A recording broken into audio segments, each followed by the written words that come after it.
문재인 대통령이 이번 주 예정됐던 여름 휴가를 전격 취소했습니다. 지난주 북한 미사일 발사에 이어 이번 주 후반 한국에 대한 일본의 수출 우대국 제외 결정이 예상됨에 대응하기 위한 것으로 보이는데 홍남기 부총리 등 경제부처 수장들도 잇따라 휴가를 취소했습니다. 일본은 한국이 강제징용 소송 문제 등에서 건설적인 대응을 보이지 않으면 한일 정상회담에 응하지 않을 방침이라고 일본 산케이 신문이 보도했습니다. 올여름 장마가 끝나고 이번 주 본격적인 찜통더위가 기승을 부리겠습니다. 오전 10시를 기해 충청 이남과 강원 영동 지역으로 폭염특보가 확대 발효되겠습니다. 2명이 숨지고 세계 수영선수권대회 참가 외국인 수영선수 등 20여 명이 다친 광주 클럽 붕괴 사고에 대한 수사가 본격화하고 있습니다. 일부 불법 증축과 개축이 확인됐고 사고 순간 CCTV 영상도 공개됐습니다. 미국 여자 프로골프 LPGA 투어 메이저 대회인 에비앙 챔피언십에서 고진영 선수가 짜릿한 역전 우승을 거뒀습니다. 세계 랭킹 1위 자리를 되찾는 동시에 시즌 상금 순위도 1위에 올라섰습니다. 홍콩에서 토요일에 이어 어제 일요일 밤 늦게까지 이른바 송환법과 경찰의 폭력 진압을 비난하는 대규모 시위가 벌어졌습니다. 경찰은 최루탄과 고무탄을 쏘며 진압했고 수십 명이 다치거나 체포됐습니다.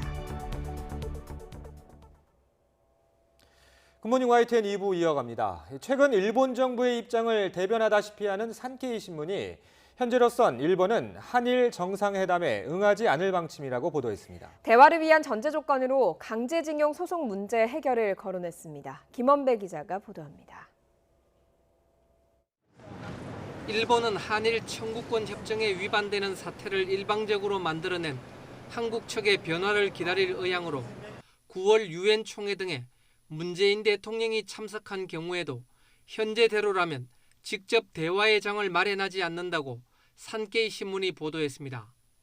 이 신문은 아베 신조 일본 총리는 공은 한국 편에 있다며 책임 있는 대응을 요구하는 자세를 관찰한다고 전했습니다.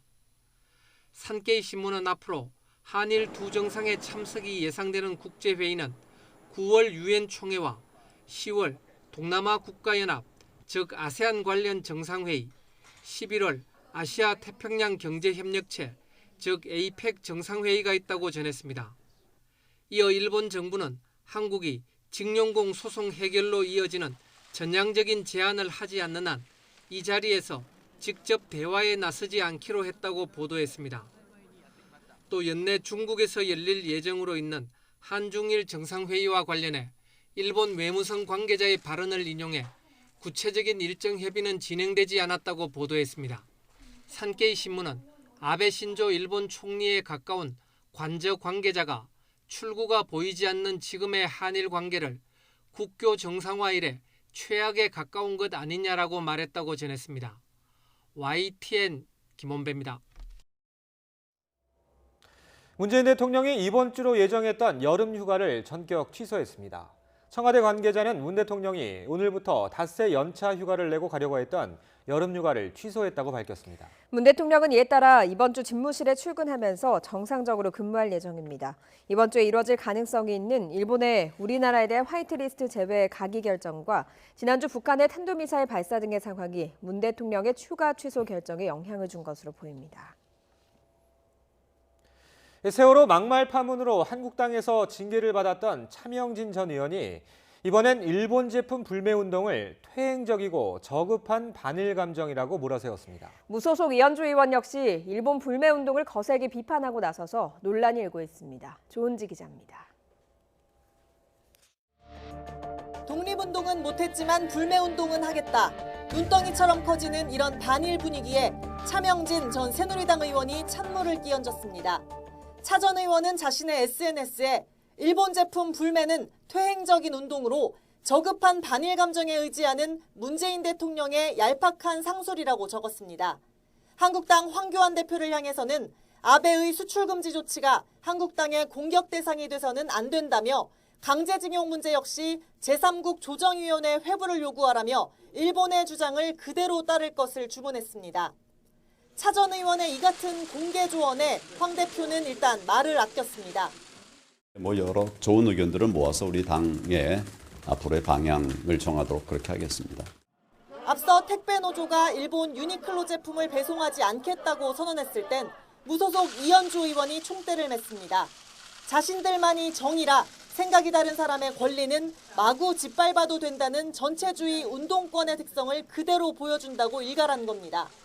또 친일파 마녀 사냥은 어리석은 짓이라며 관련 소신 발언을 이어갔습니다. 불매운동 한다고 될 일이 아니지 않습니까? 지금 일본의 소재나 부품이 쓰이는 게 얼마나 많습니까? 우리가 훨씬 손해예요. 이에 대해 더불어민주당 정춘숙 원내대변인은 불매운동은 국민의 자발적인 행동인데 그 절실한 마음을 이해하지 못하고 문 대통령과 정부 비난에만 열을 올리는지 이해할 수 없다고 꼬집었습니다. 이런 가운데 청와대를 떠난 조국 전 민정수석은 일본의 주권 침해는 결단코 용인해서는 안 된다며 다시 SNS 여론전에 뛰어들었습니다. 또 일본 정부가 경제전쟁을 도발한 상황에서 일부 정치인과 언론은 누구의 편에 설지 분명히 밝혀야 한다고 요구했습니다. YTN 조은지입니다. 추가 경정 예산안이 100일 가까이 국회 문턱을 넘지 못하며 역대 장기 표류 2위 기록을 갈아치웠습니다. 다음 달 10일이면 최장 방치 신기록이 되는데 사상 초유의 추경안 폐기 가능성도 배제할 수 없는 상황입니다. 오인석 기자가 보도합니다. 미세먼지와 산불 대응 등 국민안전과 부진한 경기 활성화를 위해 지난 4월 하순 국회에 제출된 6조 7천억 규모의 추경 예산안. 하지만 90일을 훌쩍 넘기고도 처리되지 못하며 장기 표류하고 있습니다. 특히 다음 달 10일이면 19년 만에 역대 최장 기간 국회 체류 신기록이 달성됩니다. 지금까지는 지난 2000년 제출된 추경안이 107일 만에 통과돼 가장 오랜 기간 지연됐고 2008년 추경안은 91일 만에 국회 문턱을 넘었습니다. 일본의 수출 규제 조치까지 나오면서 추경안 처리 요구가 잇따르고 있지만 여야 협상은 진척을 보이지 못하고 있습니다. 정부는 추경안 처리가 늦어지면서 추경 효과가 반감되고 특히 일본 수출 규제 관련 예산은 미리 반영하는 것이 필요하다며 조속한 처리를 촉구했습니다. 추경은 이거는 좀 너무 국회에 제출된 지 오래돼서 이미 데드라인은 거의 지나가고 있기 때문에 좀 별도로 해주십사는 간곡한 말씀을 제가 드렸습니다. 야당은 일본 수출 규제 관련 증액 추산 규모가 고무줄이라고 반박하고 있습니다. 저희가 보기에는 그 추경의 효용성 문제도 상당히 문제가 있고 이거는 여당 원내대표가 풀어야 될 문제라고 생각합니다.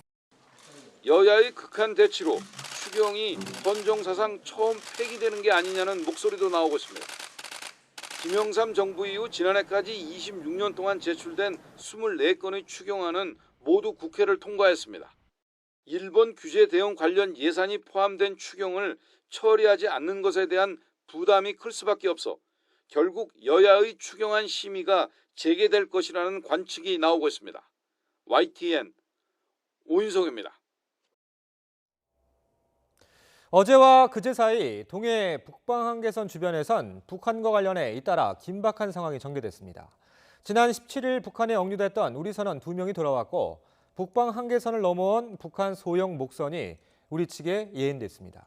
왕선택 통일외교 전문기자의 보도입니다. 그제 저녁 7시 북한 원산항에서 러시아 국적 300톤급 홍계잡이 어선인 샹하일린 바로가 11일간의 억류 상태에서 풀려났습니다. 원산에서 남쪽으로 향한 샹하일린 바로는 18시간 만인 어제 낮 1시 12분쯤 속초항에 도착했습니다. 배에 타고 있던 우리 국민 2명과 러시아 선원 15명도 무사히 돌아왔습니다. 샹하일린 바로는 지난 16일 속초항을 떠나 러시아 자르비노 항으로 향하던 중 기관 고장으로 표류를 시작했습니다. 다음 날인 17일 동해상 북측 수역에서 북한 단속에 걸려 원산항으로 인도됐습니다. 샹하일린 8호가 남하하던 시간인 그제 11시 21분쯤에는 북한의 소형 목선 한 척이 북방 한계선을 침범하는 상황이 발생했습니다. 최근 동해상 경계에서 허점을 노출했다는 지적을 받았던 우리 군 당국은 이번에는 이 선박의 월선 직후 적극적인 대응에 나서서 신속한 대응 역량을 보여줬습니다. 지난번 삼척항 목선 귀순 사건 때문에 우리 군이 경계 실패를 했고 그 이후에 이제 뭐 빈 목선들도 발견하고 네, 이번도 네. 예인 조치하고 그런 걸 통해서 철저한 그런 조치들을 하는 모습이 국민들에게는 좀 위안감을 주지 않을까 하는 생각이 듭니다. 군 당국은 평소 NLL을 넘어오는 북한 소형 선박을 퇴거 조치했지만 이번에는 이례적으로 예인하는 조치를 취했습니다. 북한 선원 3명 가운데 1명은 군복을 입고 있었고 선박 이름의 일련 번호 때문에 북한군 소속 부업선으로 추정됐습니다. 선원들은 항로착오로 월선했다면서 귀순 의사는 전혀 없다고 진술했습니다. 동해상에서 북한과 관련한 긴박한 움직임이 증가하면서 남북 관계에서 서해에 비해 상대적으로 존재감이 적었던 동해에 대한 관심이 앞으로 커질 것으로 전망됩니다. YTN 왕선택입니다. 문재인 대통령의 국정수행 지지율이 50%를 넘으며 2주 연속 상승했습니다. YTN이 여론조사기관 리얼미터에 의뢰해 조사한 7월 4주차 주간 집계 결과 문 대통령의 지지율은 지난주보다 0.3%포인트 오른 52.1%를 기록했습니다. 국정수행을 잘못하고 있다는 부정평가 역시 0.6%포인트 오른 43.7%였지만 긍정 부정평가의 차이가 오차 범위 바뀐 8.4%포인트로 집계됐습니다.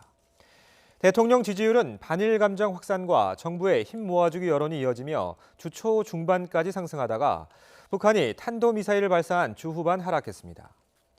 더불어민주당 지지율은 43.2%로 2주 연속 오르며 올해 최고치를 갈아치웠지만 자유한국당은 26.7%로 떨어져 지난 2월 전당대회 이후 처음으로 2주 연속 20%대에 머물렀습니다. 정의당이 6주 만에 6%대로 떨어졌고 바른미래당과 민주평화당은 소폭 상승, 우리공화당은 소폭 하락했습니다. 이번 여론조사는 지난 22일부터 26일까지 닷새 동안 전국 19세 이상 유권자 2,512명을 대상으로 진행했으며 자세한 내용은 리얼미터와 중앙선거 여론조사 심의위원회 홈페이지에서 확인할 수 있습니다. 네, 중부지방에 막바지 비를 쏟아붓던 장마전선이 북한으로 물러났습니다. 이제 본격적인 열대야와 찜통 더위에 대비를 하셔야겠는데요. 밤사이 열대야가 나타난 서울의 현재 기온은 26도로 후텁지근합니다. 한낮에는 서울 기온이 30도로 어제보다 3도가량 높겠고요. 폭염주의보가 내려진 대구는 34도까지 기온이 오르겠습니다. 오늘 전국 하늘에 구름 많겠습니다. 경기 북부와 영서 북부에는 낮까지 빗방울이 떨어질 수 있겠고요. 경남 남해안에는 지형적인 영향으로 오전까지 5에서 20mm의 비가 오겠습니다. 밤사이 해안과 내륙 곳곳에는 열대야가 나타났습니다.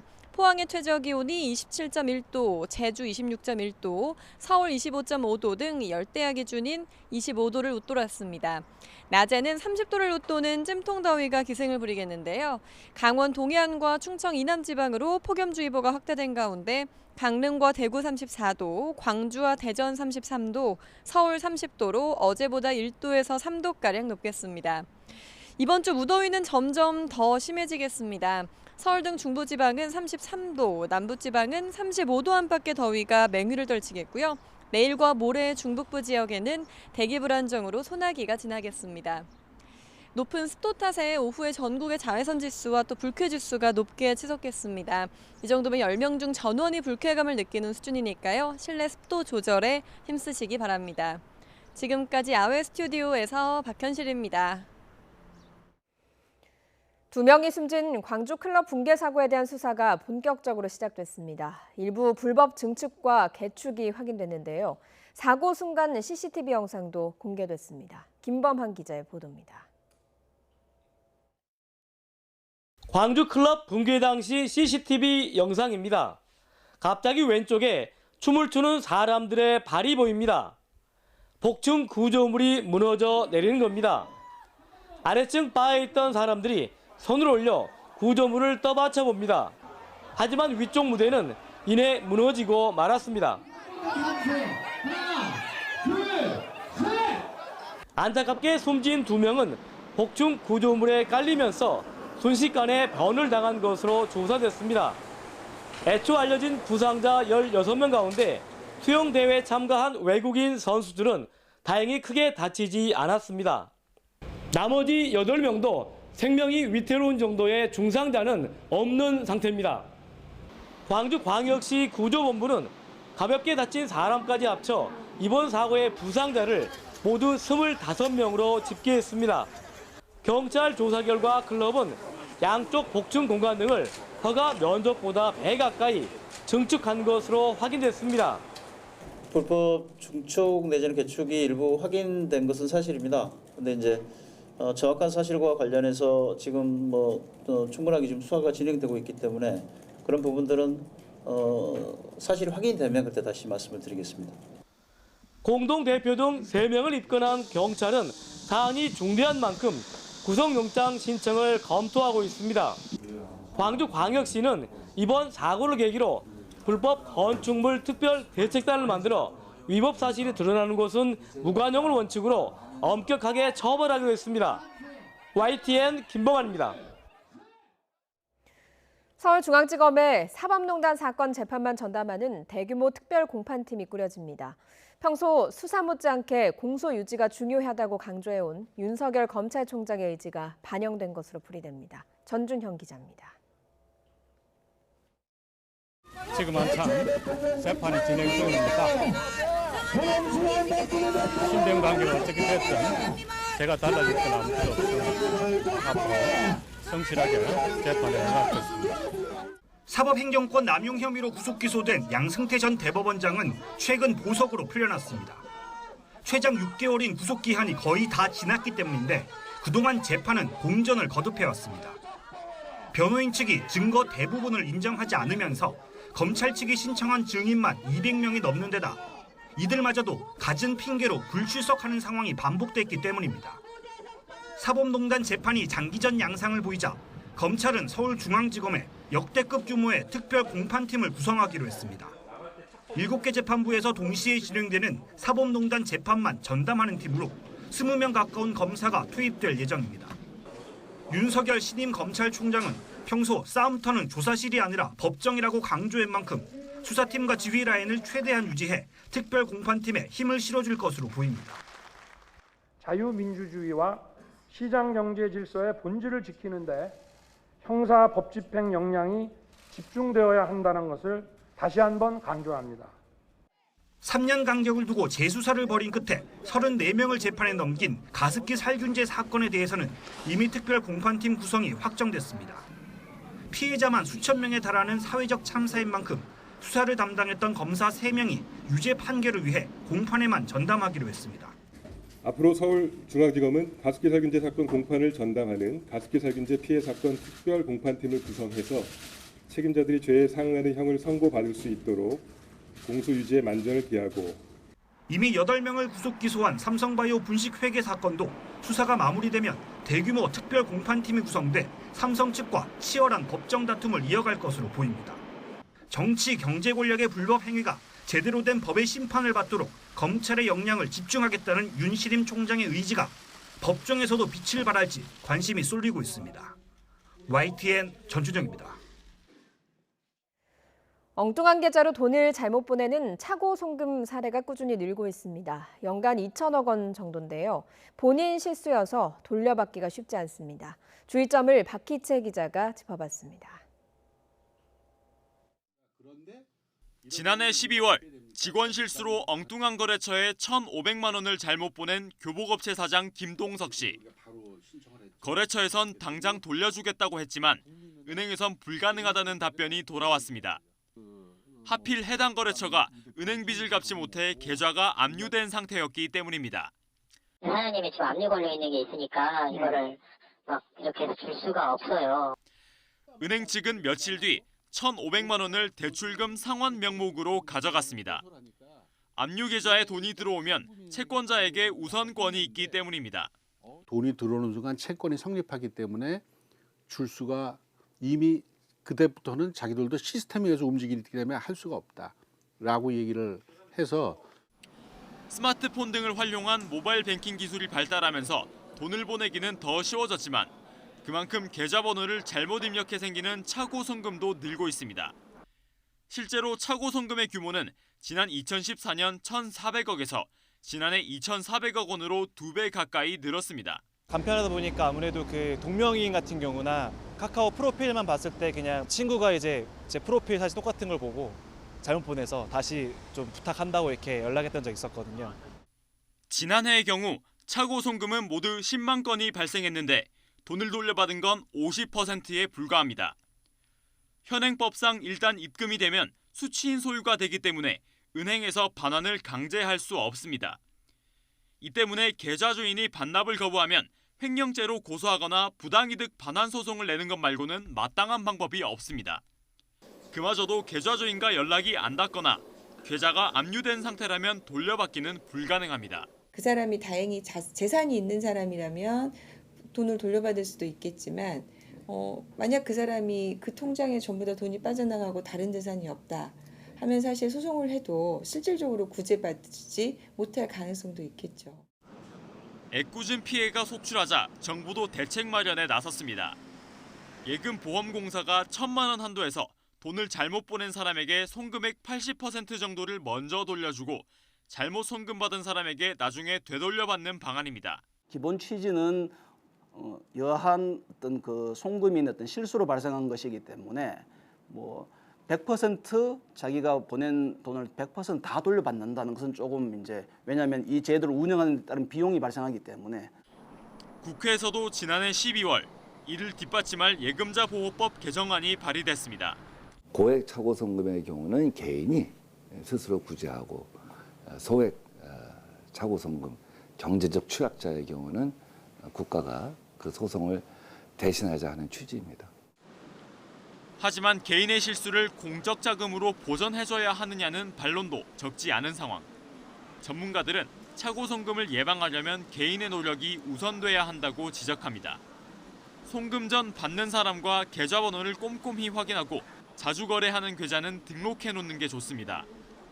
또 인터넷 뱅킹 등을 통해 미리 지연이체 서비스를 신청하면 일정 시간 뒤에 송금이 이루어지기 때문에 피해를 방지할 수 있습니다. 계좌가 여러 개가 있으면 하나의 계좌만 지연이체 제도를 딱 도입을 해놓으면 큰돈 거래는 지연이체 제도가 도입되어 계좌를 쓰고 다른 소액 계좌 같은 경우는 그냥 일반 계좌 쓰고 그렇게 하는 형태도 가능할 겁니다. YTN 박희재입니다.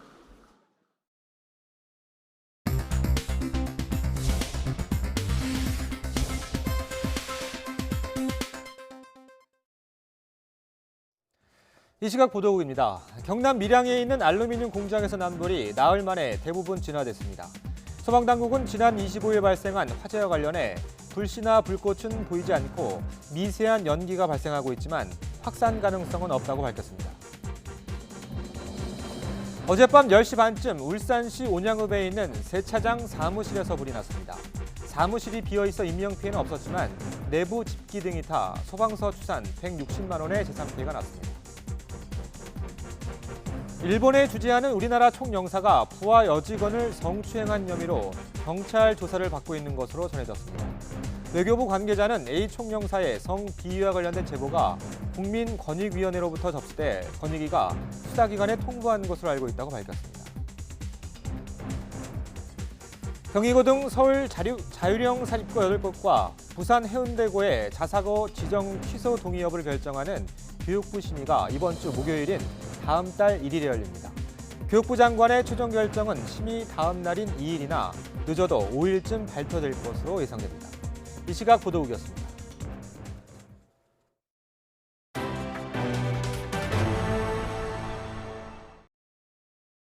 상반기 기업들의 실적이 전반적으로 부진한 가운데 금융제조사들은 최대 실적을 기록했습니다. 금융권 자료를 종합하면 올해 상반기 금융그룹 1, 2위 실적을 올린 신한과 KB금융은 각각 1조 9,100억 원과 1조 8,300억 원의 순이익을 거뒀습니다. 3, 4위를 차지한 하나와 우리금융 순이익은 1조 2천억 원과 1조 1,800억 원이었습니다. 4대 금융그룹의 이자 수익을 모두 합치면 14조 2,700억 원에 달하고 그룹별 전체 영업이익에서 이자이익이 차지하는 비율은 각각 70에서 80%에 이릅니다. 서민금융지원은 올해 상반기에 휴면예금 15만 5,259건을 원래 관리자에게 돌려줬다고 밝혔습니다. 지급금액은 지난해 상반기보다 26% 늘어난 726억 원입니다. 은행예금은 5에서 10년, 보험은 3년 이상 거래가 없으면 휴면예금으로 분류돼 진흥원에 출연되고 진흥원은 휴면예금의 이자 수익으로 금융지원을 하고 있습니다. 지난 8일 정부가 분양가 상한제 시행을 예고한 가운데 서울 지역 재건축 재개발 아파트 가격은 상승폭이 크게 감소한 반면 신축 아파트의 가격은 여전히 강세를 보이고 있습니다. 한국감정원의 주간 아파트값 변동률 자료를 보면 서울 지역 준공 5년 이하 아파트는 지난해 11월 중순 이후 이번 달 8일까지 34주 연속 하락했지만 상한제 공식화 이후 지난 15일과 20일 조사에서는 0.05%씩 올랐습니다. 반면 재건축 중심의 준공 20년 초과 아파트는 지난달 중순부터 오름세를 타기 시작해서 이달 8일엔 9개월 만에 최대 상승률인 0.06%를 기록했지만 이후 지난주까지 2주 연속 0.01%로 오름폭이 줄었습니다. 최근 잇따라 출시된 전자담배가 젊은 층들 사이에서 빠르게 확산하고 있습니다. 전자담배를 흡연하면 청소년은 성인보다 훨씬 해롭고 폭발 사고로 인한 부상 위험도 높습니다. 한영규 기자입니다. 전자담배는 열을 이용해 발생한 전기를 흡입하는 방식의 담배로 압축한 담배잎을 가열하는 권련형과 액상을 사용하는 액상형으로 나뉩니다.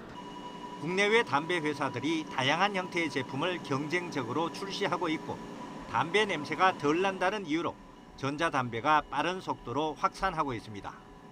전자담배가 일반 담배보다 건강에 덜 해롭다고 생각하기 쉽지만 중독성 물질인 니코틴 함량은 비슷한 수준으로 나타났습니다. 오히려 가열과 산화작용으로 포름알데히드 등 유해 성분이 크게 늘어나고 액상형 전자담배 사용자의 유전자 변이가 일반 담배보다 6배 많다는 연구 결과도 있습니다. 전자담배도 일반 담배와 마찬가지로 똑같이 규제해야 된다는 것이 국제기구나 일반 전문가들의 의견입니다.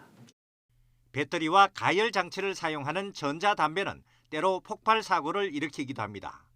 미국에서는 전자담배가 폭발해 흡연자가 숨지는 사고가 발생했고 17세 청소년은 아래턱에 구멍이 뚫리고 여러 개의 치아가 손상되기도 했습니다. 우리나라에서도 전자담배가 폭발해 육군 병사 한 명이 중화상을 입었고 얼굴 등에 상처를 입는 사고도 발생했습니다. 청소년들이 전자담배를 필 경우 니코틴 중독뿐 아니라 뇌 발달에도 영향을 주기 때문에 성인보다 훨씬 해롭습니다. 정부는 청소년들에게 전자담배를 판매하는 행위와 인터넷에서 불법적으로 거래하는 행위를 집중 단속하고 있습니다. YTN 한윤규입니다. 올해 상반기 육아휴직자 5명 가운데 1명은 아빠 육아휴직자인 것으로 나타났습니다. 고용노동부는 올해 상반기 공무원 교사를 제외한 민간 부문의 육아휴직자는 5만 3천여 명으로 이 가운데 21%인 1만 1천여 명이 남성 육아휴직자라고 밝혔습니다.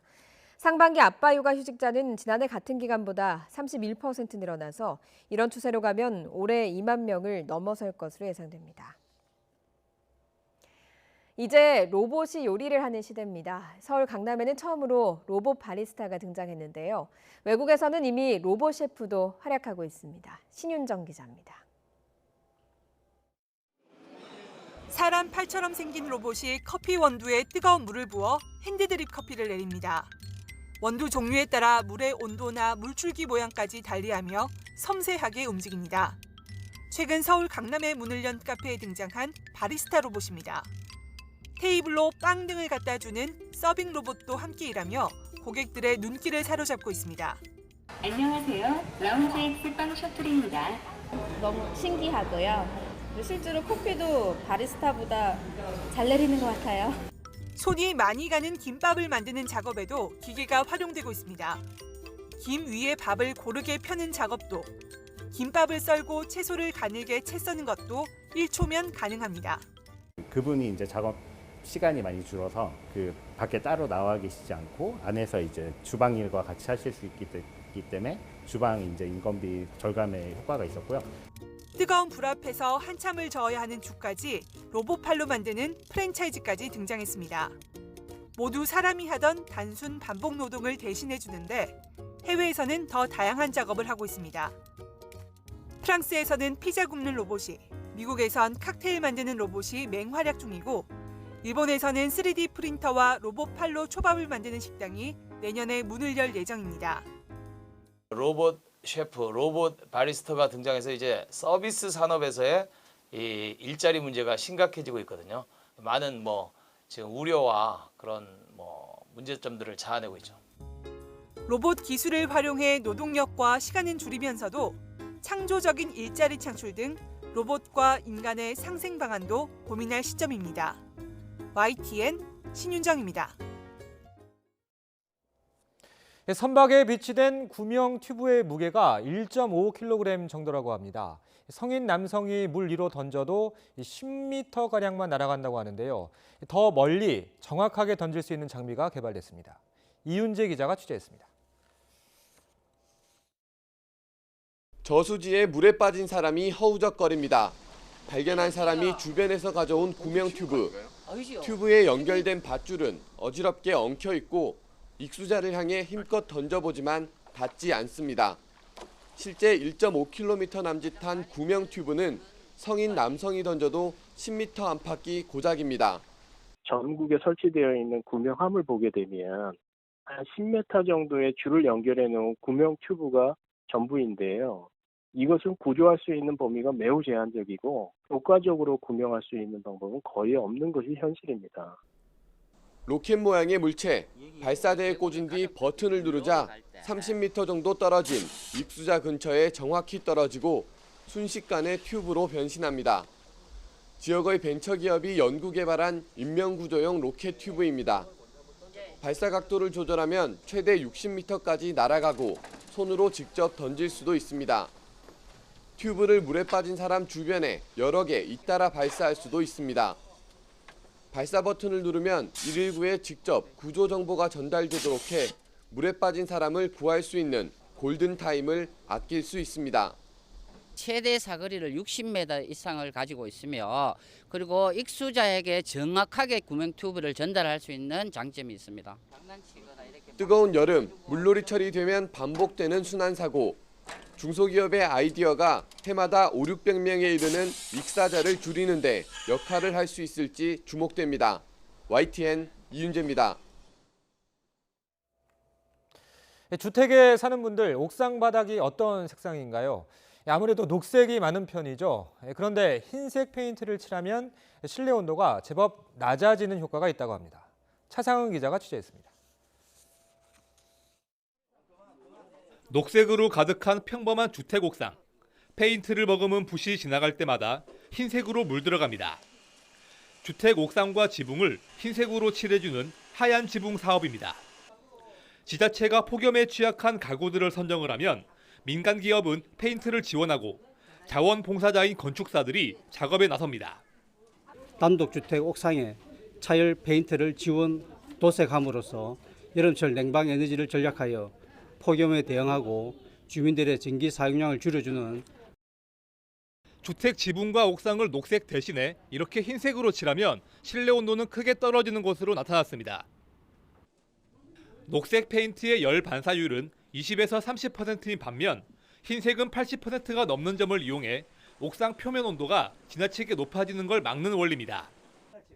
주택 구조와 단열재에 따라 차이는 있지만 실내 온도를 크게는 5도까지 낮추는 효과가 있습니다. 외부 온도가 한 10도에서 15도 정도, 그다음 건축물 내부는 한 4도 내지 5도 정도의 온도가 낮아지는 효과가 있다고 연구 결과가 나와 있습니다. 그리고 전체적으로 에너지 절감은 한 30% 정도. 냉방 효율이 높아지면 온실가스 배출량도 감소하게 돼 하얀 지붕은 환경 보호 효과도 있습니다. 흰색 차열 페인트는 건물 내부에 있는 열이 바깥으로 빠져나가는 걸 막는 기능도 있어 겨울철에도 도움이 된다고 전문가들은 설명했습니다. YTN 차상입니다. 개봉 영화 소식입니다. 디즈니 영화와 애니메이션이 요즘 극장가를 점령했는데요. 토종 애니메이션이 잇따라 도전장을 던졌습니다. 최두희 기자가 보도합니다.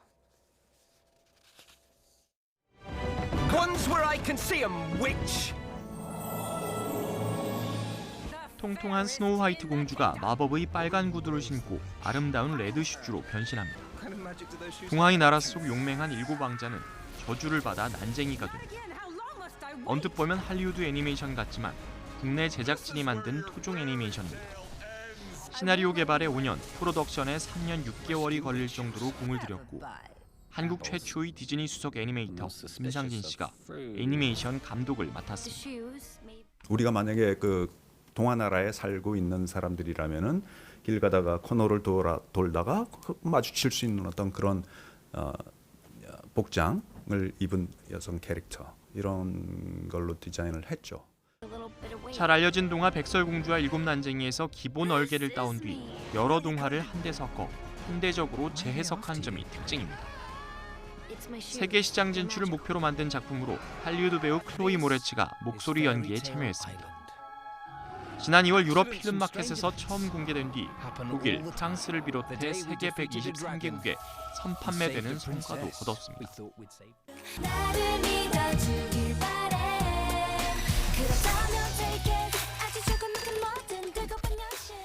귀에 익은 가요 멜로디가 인상적인 이 작품은 아이돌 연습생의 경쟁과 우정을 그린 토종 애니메이션입니다. 인기리에 방영된 애니메이션을 극장판으로 만든 건데 국내 대형 기획사 SM 엔터테인먼트가 기획에 참여했습니다.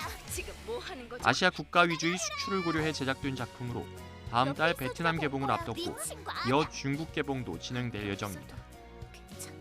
한동안 토종 애니메이션을 볼 수 없었던 국내 극장가. 디즈니의 초강세 속에서 도전장을 내민 토종 애니메이션들이 나름의 전략을 토대로 국내는 물론 해외에서도 선전을 펼칠지 주목됩니다. YTN 최두입니다. 미국 여자 프로골프 LPGA 투어 메이저 대회인 에비앙 챔피언십에서 고진영 선수가 짜릿한 역전 우승을 일궈냈습니다. 올해에만 두 번째 메이저 대회 재패인데요. 세계 랭킹 1위 자리도 되찾았습니다. 프랑스 현지에서 허재현 기자가 전해왔습니다. 빗속의 혈투를 짜릿한 역전 우승으로 마친 고진영이 활짝 웃으며 메이저 대회 우승의 기쁨을 만끽합니다. 하늘에서 태극기가 내려오고 애국가가 울려 퍼지는 순간 참았던 눈물을 터뜨립니다. 지난 4월 ANA 인스퍼레이션에 이어 올해만 두 번째 메이저 우승. 세계 랭킹 1위 자리를 되찾는 동시에 시즌 상금도 198만 달러를 넘어서며 1위로 올라섰습니다. 참지 못하겠더라고요. 낯선 땅에서 한국 국기가 하늘에서 내려오는 그 모습 자체가 굉장히 감격스러웠던 것 같고 굉장히 한국인인 게 굉장히 자랑스러웠어요. 밤새 내린 비로 경기 시작이 2시간이나 미뤄지는 등 말 그대로 빗속의 혈투였습니다.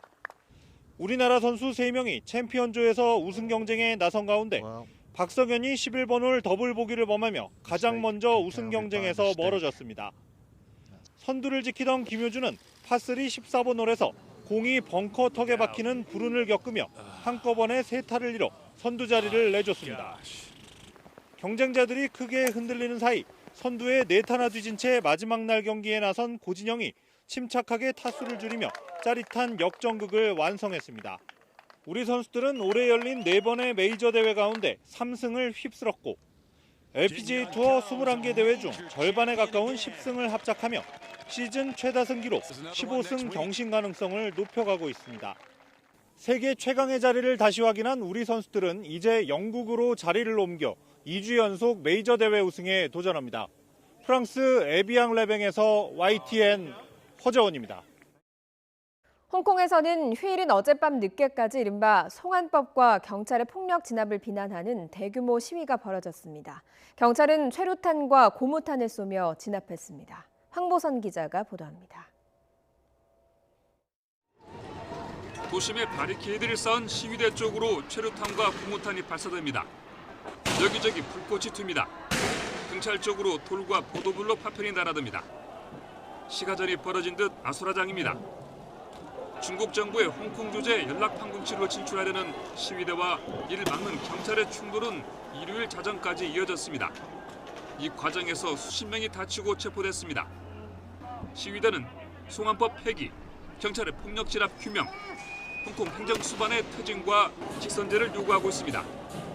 앞서 토요일에는 일주일 전 이른바 백색 테러가 발생했던 북쪽 지하철역 부근에서 주최 측 추산 28만 8천 명이 나선 대규모 시위가 열렸습니다. 경찰과 시위대의 충돌로 17명이 다쳐 병원에 후송됐습니다. 현장에서 11명을 체포한 홍콩 경찰은 강경 대응 입장입니다. Because he clearly understands this, but he remained present in the event. So based on the behaviors of him on that day on the spot, so we arrest him. 무역 갈등으로 신경이 날카로워진 중국 정부는 홍콩 시위의 배후에 미국이 있다고 의심하고 있습니다. 지난달 4일 테난먼 민주화운동 추모 집회를 계기로 본격화된 홍콩 주말 시위는 8주째 더욱 거세진 모습입니다. YTN 황보선입니다. 아랍에미리트 외무부는 홍콩 주재 자국 총영사관을 통해서 홍콩을 방문하는 자국민에 검정 또는 흰색 옷을 입지 말라고 권고했습니다. 지난 21일 홍콩 도심 시위에서 검은 옷을 입은 시위대를 흰 옷을 입은 괴한 일당이 무차별한 폭행한 사건이 있었습니다. 이 아랍에미리트는 자국민이 검정 또는 흰 옷을 입었다가 어느 한쪽으로 오인돼 물리적인 충돌에 휘말릴 수 있다고 보고 이같이 권고한 것으로 보고 있습니다. 이른바 송환법에 대한 불안감과 혼란 등으로 홍콩인들의 싱가포르 이주 문의가 급증하고 있다고 홍콩의 사우스차이나 모닝포스트가 보도했습니다. 이 신문은 홍콩 부동산업체 관계자의 말을 인용해서 이번 시위 사태 영향으로 싱가포르 부동산 투자를 묻는 홍콩인들이 이전보다 30-40%가량 늘었다고 설명했습니다. 도널드 트럼프 미국 대통령이 인종차별 논란을 부채질한다는 비판에도 아랑곳하지 않고 연일 민주당 흑인 중진 의원을 공격하고 있습니다. 미 언론은 트럼프 대통령의 이런 언행을 백인 유권자를 결집시키려는 재선 전략으로 보고 있습니다. 워싱턴에서 강태욱 특파원의 보도입니다. 트럼프 대통령이 현지 시간 27일 작성한 트윗입니다. 하원 정부감독개혁위원장인 엘리자 커밍스 의원을 잔인한 불량배라고 표현했습니다. 심지어 커밍스 의원의 지역구인 볼티모어에 대해서도 역겹고 쥐와 설치류가 들끓는 난장판으로 미국 최악의 지역이라고 평가했습니다. 이에 대해 볼티모어에서는 강한 비판이 잇따르고 있습니다. 특히 1837년 창간된 지역지 볼티모어서는 사설을 통해 트럼프 대통령을 쥐에 비유하며 백악관을 접수한 이들 중 가장 부정직한 자라고 비난했습니다. 볼티모어 출신인 CNN 앵커 빅터 블랙웰은 볼티모어가 도전 과제들이 있는 것은 맞지만 다들 자신의 커뮤니티를 자랑스러워한다며 그들도 미국인이라고 일침을 놨습니다. 이에 대해 믹 멀베인이 백악관 비서실장 대행은 폭스뉴스에 출연해 대통령은 국경지역 상황에 대한 커밍스의 거짓말에 대항해 자신을 방어한 것뿐이라며 인종과는 전혀 관련이 없다고 해명했습니다. 하지만 트럼프 대통령은 지난 14일 민주당 여성 초선이자 유색인종인 4명의 의원에게 원래의 나라로 돌아가라며 공격한 적이 있습니다. 이를 두고 미 언론들은 이른바 집토끼를 잡기 위한 트럼프 대통령의 재선 전략이라고 보고 있습니다. 워싱턴 포스트는 트럼프 캠프가 노동자 백인 유권자에게 분열적 호소를 통해 정치적 이득을 찾는다고 봤습니다. AP통신도 트럼프 대통령의 선동적 언사가 백인 노동자 지지를 강화할 것이라고 믿기 때문이라고 분석했습니다. 특히 트럼프 재선 캠프는 이 같은 공격 이후 트럼프 대통령의 국정수행 지지율이 자체 최고치인 44%를 기록한 것으로 파악하고 있습니다. 워싱턴에서 YTN 강태욱입니다. 서방과 이란을 중재하는 역할을 해온 빈 알라위 오만 외무장관이 2달 만에 이란을 방문해서 이란 지도부와 유조선 억류, 무인기 격추 등 중동 정세를 논의한 것으로 전해졌습니다. 알라위 장관은 특히 이달 초 영국령 지브롤터 해역에서 억류된 이란 유조선과 이란이 최근 호르무즈 해협에서 억류한 영국 유조선을 동시에 석방하는 중재안을 제시한 것으로 알려졌습니다. 이란 언론은 하산 로하니 이란 대통령이 알라위 장관에게 영국이 지브롤터 해협에서 이란 유조선을 불법 억류한 행위는 결국 영국에 악영향을 미친다고 말했다고 보도했습니다. 아프가니스탄 수도 카불에서 부통령 후보를 겨냥한 것으로 보이는 폭발이 일어나 최소 2명이 숨지고 25명이 다쳤습니다. 폭발은 현지 시각 28일 오후 4시 40분쯤 아슈라프 가니 아프가니스탄 대통령이 최근 부통령 후보로 지목한 암룰라 살레 전 정보기관 수장이 이끄는 시민사회단체 사무실에서 발생했습니다. 아프가니스탄 보건부 대변인은 폭발로 최소 2명이 숨지고 25명이 다쳤다고 밝혔습니다. 폭발 당시 건물에 있던 살레 후보는 파편을 맞고 부상했지만 무사히 탈출해서 현재 안전한 곳에 있다고 내무부 대변인이 전했습니다. 네, 장마가 끝나고 무더위가 본격적으로 고개를 들 채비를 하고 있습니다.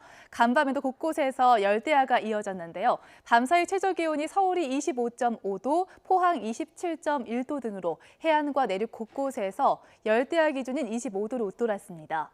낮은 푹푹 찌는 찜통 더위가 이어집니다. 강원 해안과 충청 이남 지역은 폭염주의보 속에 33도 안팎까지 오르겠는데요. 강릉과 대구가 34도, 서울은 30도까지 오르겠습니다. 어제보다 1도에서 3도가량 높겠습니다.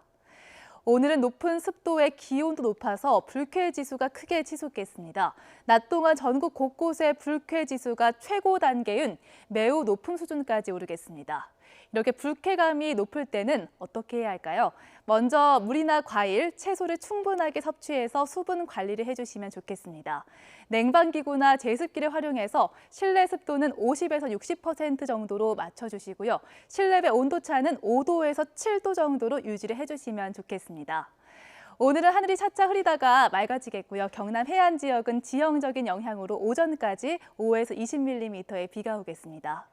이번 주는 서울의 경우 주 후반에 33도 안팎까지 기온이 높아지면서 폭염특보가 서울로도 확대될 가능성이 있습니다. 무더위 속에 내일과 모레는 중북부 지역에 소나기가 내릴 전망입니다. 날씨 정보였습니다. 월요일 굿모닝 YTN 여기서 마치겠습니다.